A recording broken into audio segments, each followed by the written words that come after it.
ओम शांति। 23 अगस्त 2026 अव्यक्त बाप दादा के महावाक्य। ओरिजिनल डेट 31 मार्च 2011। दृढ़ संकल्प द्वारा टेंशन फ्री का एग्जाम्पल बन सबके आधार मूर्त बनो। मनसा शक्ति द्वारा दुखी आत्माओं को खुशी का वरदान दो। इस मुरली में बाप दादा बच्चों के वर्तमान भाग्य, स्वराज्य, संकल्प शक्ति और विशेष रूप से टेंशन फ्री बनने की स्थिति पर ध्यान दिला रहे हैं। पूरी मुरली का केंद्र यही है कि संगम युग पर हमें जो श्रेष्ठ प्राप्तियां मिली हैं, उनका अनुभव करते हुए अपनी मन बुद्धि और संस्कारों पर अधिकार प्राप्त करना है और अपनी खुशी व शक्ति से दूसरों को भी सहारा देना है। सबसे पहले बाप दादा बच्चों के भाग्य को देखते हैं। हर बच्चे के मस्तक, नैनों, मुख, दिल, हाथ और कदमों में अलग अलग श्रेष्ठता की निशानियां दिखाई देती हैं। इसका भाव ये है कि संगम युग पर आत्मा को केवल एक दो उपलब्धियां नहीं मिली, बल्कि जीवन के हर क्षेत्र को श्रेष्ठ बनाने के लिए ज्ञान, प्रेम, शक्ति, सेवा और सफलता के खजाने मिलते हैं। हर बच्चा इन प्राप्तियों में अपने पुरुषार्थ के अनुसार संपन्न है। ये भाग्य इसीलिए विशेष है क्योंकि इसे देने वाला अविनाशी बाप है। इसीलिए संगम युग में जो प्राप्तियां हम जमा करते हैं, उनका प्रभाव केवल अभी तक सीमित नहीं रहता, बल्कि आगे भी उसका फल मिलता रहता है। इसीलिए संगम युग को सर्व प्राप्तियों का युग कहा गया है। अभी जो समय मिला है, वह केवल वर्तमान जीवन को अच्छा बनाने के लिए नहीं है, बल्कि इसी समय की कमाई भविष्य के अनेक जन्मों की प्रारब्ध बनती है। इसीलिए एक एक दिन, एक एक संकल्प और एक एक घड़ी को बहुत मूल्यवान समझना है। जितना हम इस समय को पहचानकर श्रेष्ठ कार्य में लगाते हैं, उतना ही अपने भविष्य की स्थिति को मजबूत करते हैं। बाप दादा हर बच्चे को भविष्य का राजा बनने से पहले अभी स्वराज्य अधिकारी राजा बनते देखना चाहते हैं। स्वराज्य का अर्थ है सबसे पहले स्वयं पर राज्य। हमारी कर्मेंद्रियां हमारे नियंत्रण में हो, मन हमारे अनुसार चले, बुद्धि सही निर्णय कर सके और संस्कार हमारे अधिकार में रहें। केवल भविष्य में राज्य करने की इच्छा रखना पर्याप्त नहीं है। अभी से अपने ऊपर अधिकार का अभ्यास करना होगा। अक्सर हम कहते हैं, मेरा मन ऐसा कर रहा है, मेरी बुद्धि में ये बात आ रही है, मेरा स्वभाव ही ऐसा है।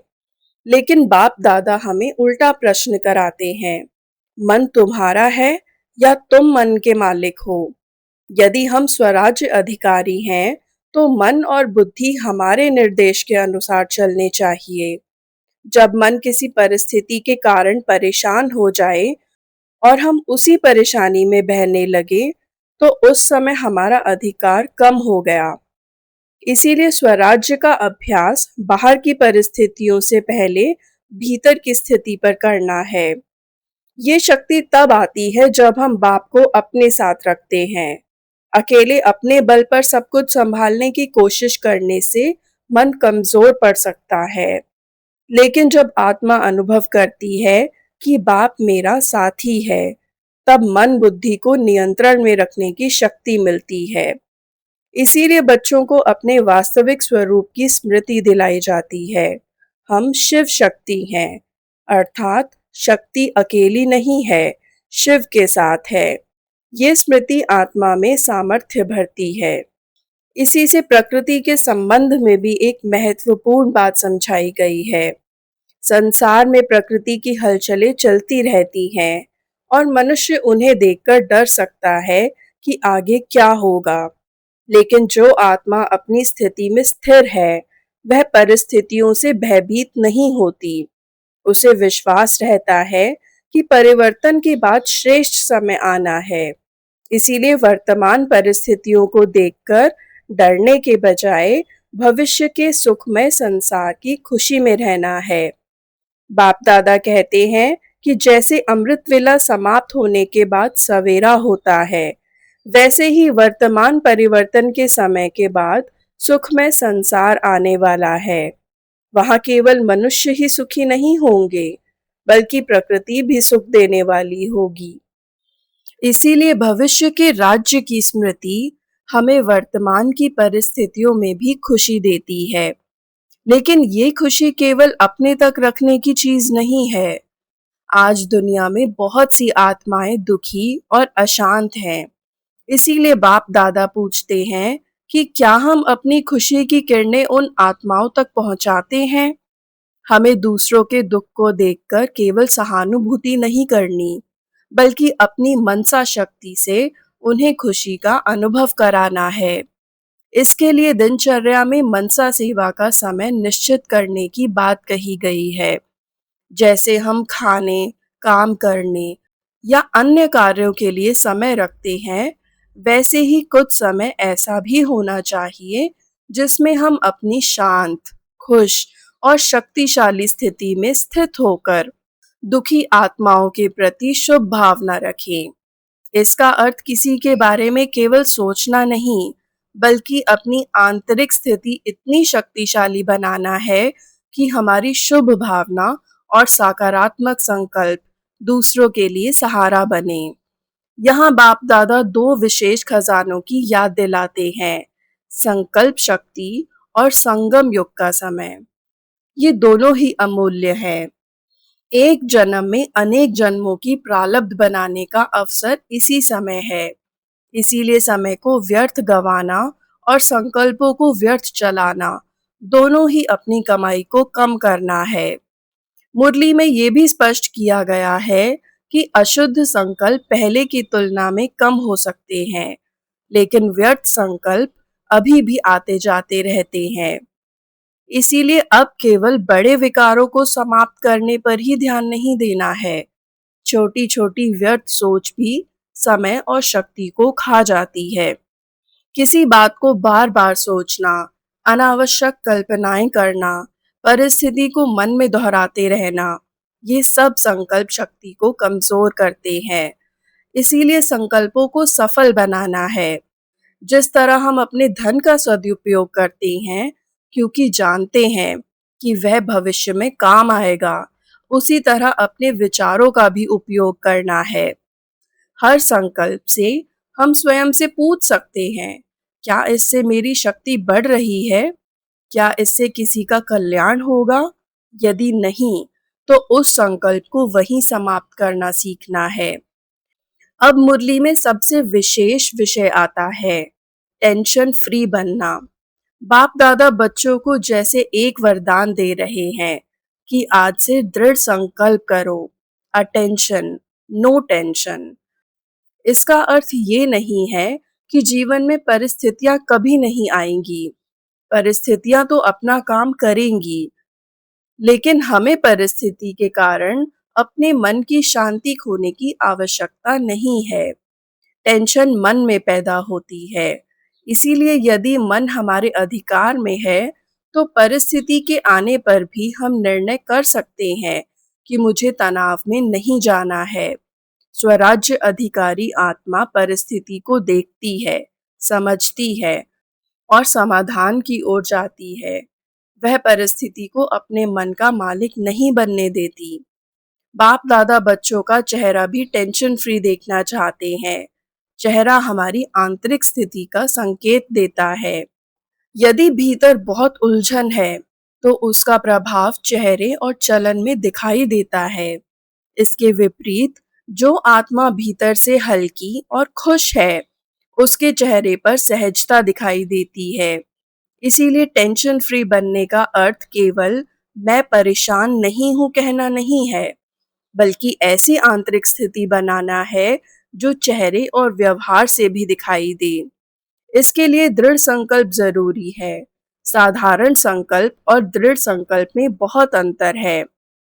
कोशिश करेंगे कि टेंशन न हो, एक सामान्य इच्छा है, लेकिन मुझे टेंशन फ्री रहना ही है, ये दृढ़ता है। दृढ़ता में विकल्प कम हो जाते हैं।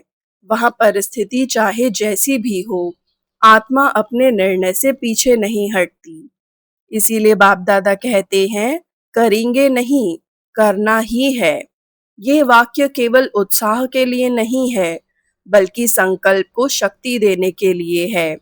जब आत्मा अपने निर्णय को पक्का कर देती है, तो उसी दृढ़ता के आधार पर सफलता की संभावना मजबूत होती है। दुनिया में टेंशन लगातार बढ़ रहा है। लोग टेंशन से थोड़ी देर बाहर आने के लिए अलग-अलग साधन खोजते हैं, लेकिन वे स्थायी समाधान नहीं देते। ऐसे समय में ब्राह्मण आत्माओं का टेंशन फ्री जीवन दूसरों के लिए उदाहरण बन सकता है। यदि कोई दुखी व्यक्ति हमें देखकर ये अनुभव करे कि परिस्थितियों के बीच भी कोई आत्मा स्थिर और खुश रह सकती है, तो उसे भी आशा मिलती है।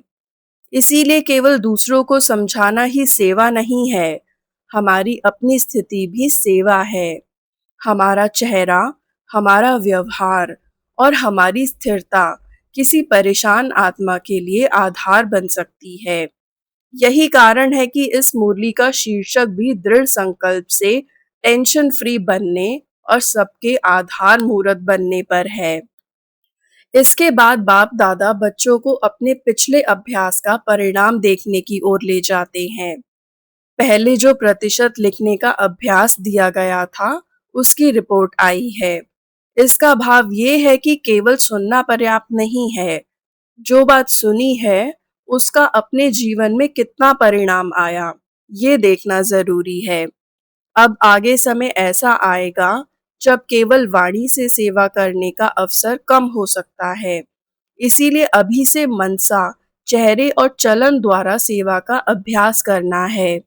अर्थात हमें अपनी स्थिति ऐसी बनानी है कि बिना बहुत कुछ बोले भी सामने वाली आत्मा को शांति और शक्ति का अनुभव हो। यही वर्तमान अभ्यास भविष्य में बहुत काम आएगा। आज हम अपनी स्थिति बनाते हैं, कल वही स्थिति हमारी सेवा का माध्यम बनेगी। इसीलिए अभी से स्वयं को ऐसा उदाहरण बनाना है, जिसे देखकर दूसरे भी हिम्मत पाएं। बाप दादा फिर वही बात दृढ़ता से पूछते हैं, टेंशन फ्री रहने का संकल्प किया या केवल हाथ उठाकर खुशी दे दी? क्योंकि हाथ उठाना तो आसान है, लेकिन परिस्थिति आने पर उसी संकल्प पर कायम रहना वास्तविक पुरुषार्थ है। इसीलिए परीक्षा परिस्थिति आने पर होगी। उस समय यदि हम कहते हैं, ये तो होना ही था, ये तो चलता ही है, तो हमने परिस्थिति को अपना कारण बना दिया। बाप दादा चाहते हैं कि हम कारणों के राजा न बने, बल्कि समाधान के स्वरूप बने। इसीलिए स्वराज्य अधिकारी बनना ही इसका उपाय है। जब आत्मा अपने मन की मालिक बन जाती है, तो हर परिस्थिति को अपने ऊपर शासन करने की अनुमति नहीं देती। समस्या आएगी, लेकिन हम समस्या को अपना स्वरूप नहीं बनाएंगे। समस्या बाहर है और मेरी शक्ति भीतर है। इस अंतर को समझना बहुत जरूरी है। मुरली में आगे आने वाले सीजन के लिए भी एक लक्ष्य रखा गया है कि ब्राह्मण परिवार में टेंशन का नाम निशान कम से कम हो। इसका अर्थ ये है कि हर व्यक्ति पहले स्वयं को देखे, दूसरे बदले तो टेंशन खत्म होगा। ऐसा नहीं, मुझे अपने मन की स्थिति बदलनी है। जब एक एक आत्मा स्वयं पर काम करेगी, तब पूरे वातावरण में भी परिवर्तन आएगा। मुरली का अगला भाग विशेष रूप से मधुबन आए हुए बच्चों के प्रति स्नेह और शुभकामनाओं का है। अलग अलग स्थानों से आए बच्चों को बाप दादा प्यार और प्रोत्साहन देते हैं। जो पहली बार आए हैं, उनके लिए विशेष उत्साह है कि ब्राह्मण परिवार में कदम रखना स्वयं एक नया अवसर है। चाहे देर से आए हो, लेकिन आ गए। इसीलिए अब आगे बढ़ने का अवसर है। इसमें एक बहुत सुंदर शिक्षा है कि शुरुआत छोटी हो सकती है, लेकिन आगे बढ़ना तेज हो सकता है। यदि दिल में सच्ची इच्छा हो, तो पिछली कमी को लेकर बैठने की आवश्यकता नहीं है। वर्तमान में उमंग और सहयोग लेकर आगे बढ़ सकते हैं।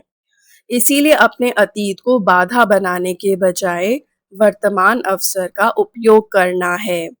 राजस्थान और भोपाल जोन के संबंध में बाप दादा सेवा की वृत्ति की सराहना करते हुए एक विशेष बात पर ध्यान दिलाते हैं।